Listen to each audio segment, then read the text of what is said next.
que eu mudei a minha vida através de podcast. Tá.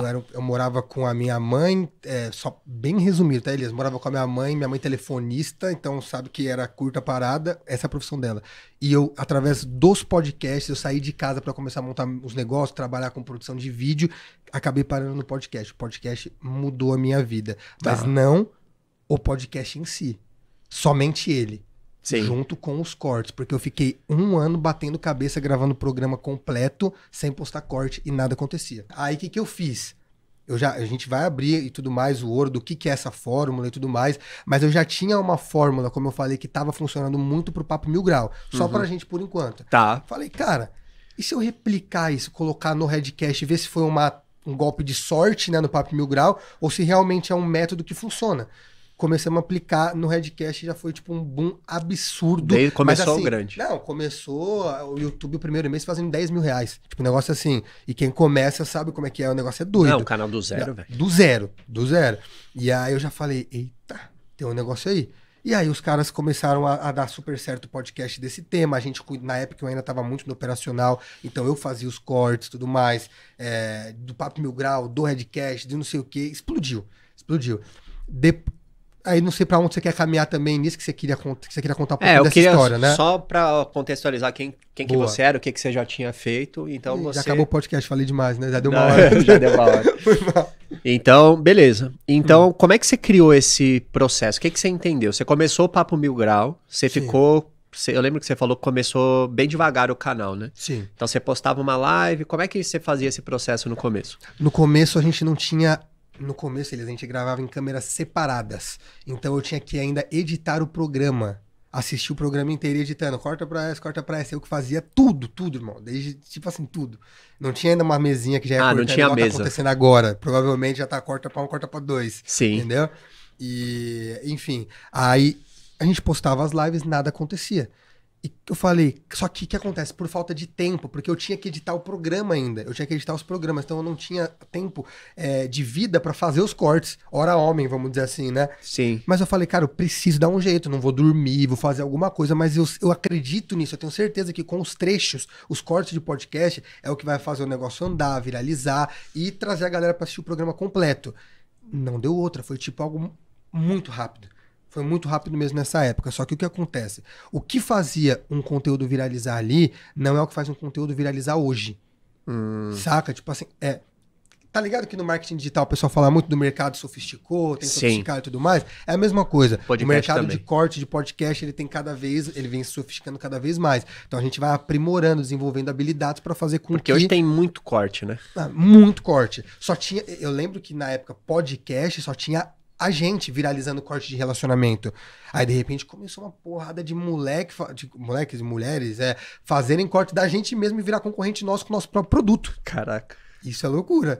E aí... E começaram aos podcasts, aos criadores de conteúdo, perceber o poder que estava tendo podcast de relacionamento, porque aí depois a gente, de um certo momento, a gente focou nesse assunto de relacionamento o Papo Mil Grau não era só de relacionamento no começo? Não, ele era sobre tudo, assuntos variados. Entendi. Eu comecei a perceber que quando vinha a gente de relacionamentos, os cortes viralizavam mais, o programa em si viralizava mais, e era algo que eu sempre gostei muito de falar, e era muito curioso, né? Tinha acabado de sair de um pé na bunda, normal, usando minha dor. Aí, cara, e aí funcionou pra caramba, a gente focou em relacionamento, as pessoas de podcast começaram a perceber que isso era um método, que funcionava, e começaram a fazer também.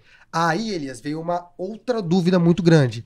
Tá, será que isso só funciona para podcast de relacionamento, esse método, ou funciona para qualquer podcast, para qualquer tipo de conteúdo? E aí a gente começou a fazer um podcast, por exemplo, de... Como é que era o nome?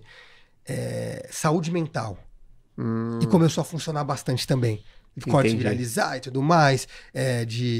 O pessoal tratava muito sobre superação, síndrome do pânico, ansiedade, várias coisas e tal. E começou a funcionar também. Aí a gente começou a entender que ali tinha um produto, uma chave, uma virada de vida, assim, saca? E aí vamos desenvolvendo que eu vou lembrando também, porque eu não sou um cara que eu tenho muito bem guardado. Sim. Eu preciso ir lembrando as coisas assim, tá ligado? Eu não sou um cara que eu já Então deixo você o começou a roteirinho na validar cabeça. o seu método Isso, em vários... com outras pessoas. E até com pessoas que foram no seu podcast que até ficaram conhecidas graças a cortes também, né? Isso, é legal. Nessa época, a gente fazia só corte de YouTube. Ainda não tava em todos os negócios de Reels, TikTok. Você fazia shorts?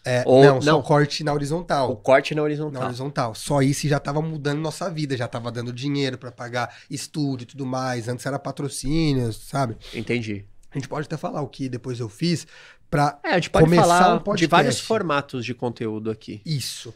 Tá. Aí, cara, como é que fala? Eu comecei a falar, porra, mas se já tá dando muito certo no YouTube, e se eu levar esses cortes... Aqui vem o pulo do gato.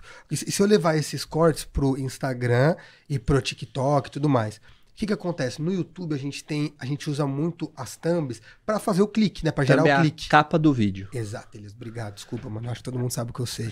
Não, E aí eu falei assim, cara, como que eu faço agora para gerar clique no Instagram?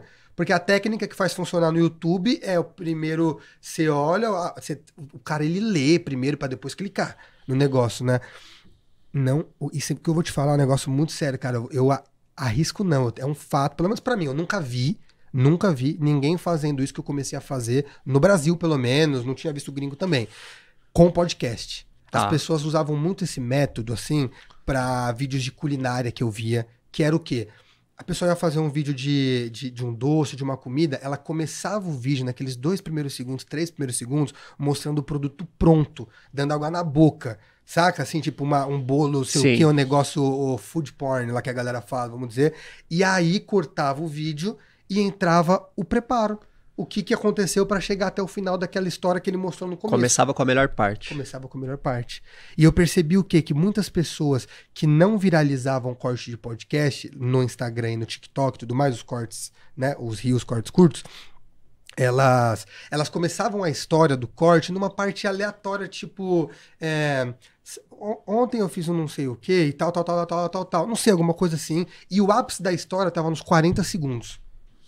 Que era a parte boa. Que era a parte boa. E tudo era um corte legal, só que 90% das pessoas não iam querer ficar ouvindo nada com nada pra chegar nos 40 segundos pra ver algo bom.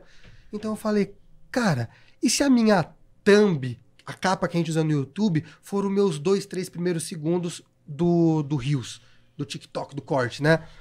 E eu comecei a testar. Só que a princípio, como que eu testava? Eu testava colocando eu falando alguma coisa no começo do vídeo. Então eu pegava e falava... Dá um exemplo. Vou dar um exemplo. A gente pegava um Reels, por exemplo, que alguém ia no nosso podcast e contava que no primeiro encontro o cara não podia falar A, B e C pra mulher, que a mulher ia perder completamente a admiração por ele, o interesse por ele. Sim. Só que ele só ia falar isso nos 40 segundos do corte. E se eu começasse o corte dos 40 segundos, ia ter 5 segundos de corte.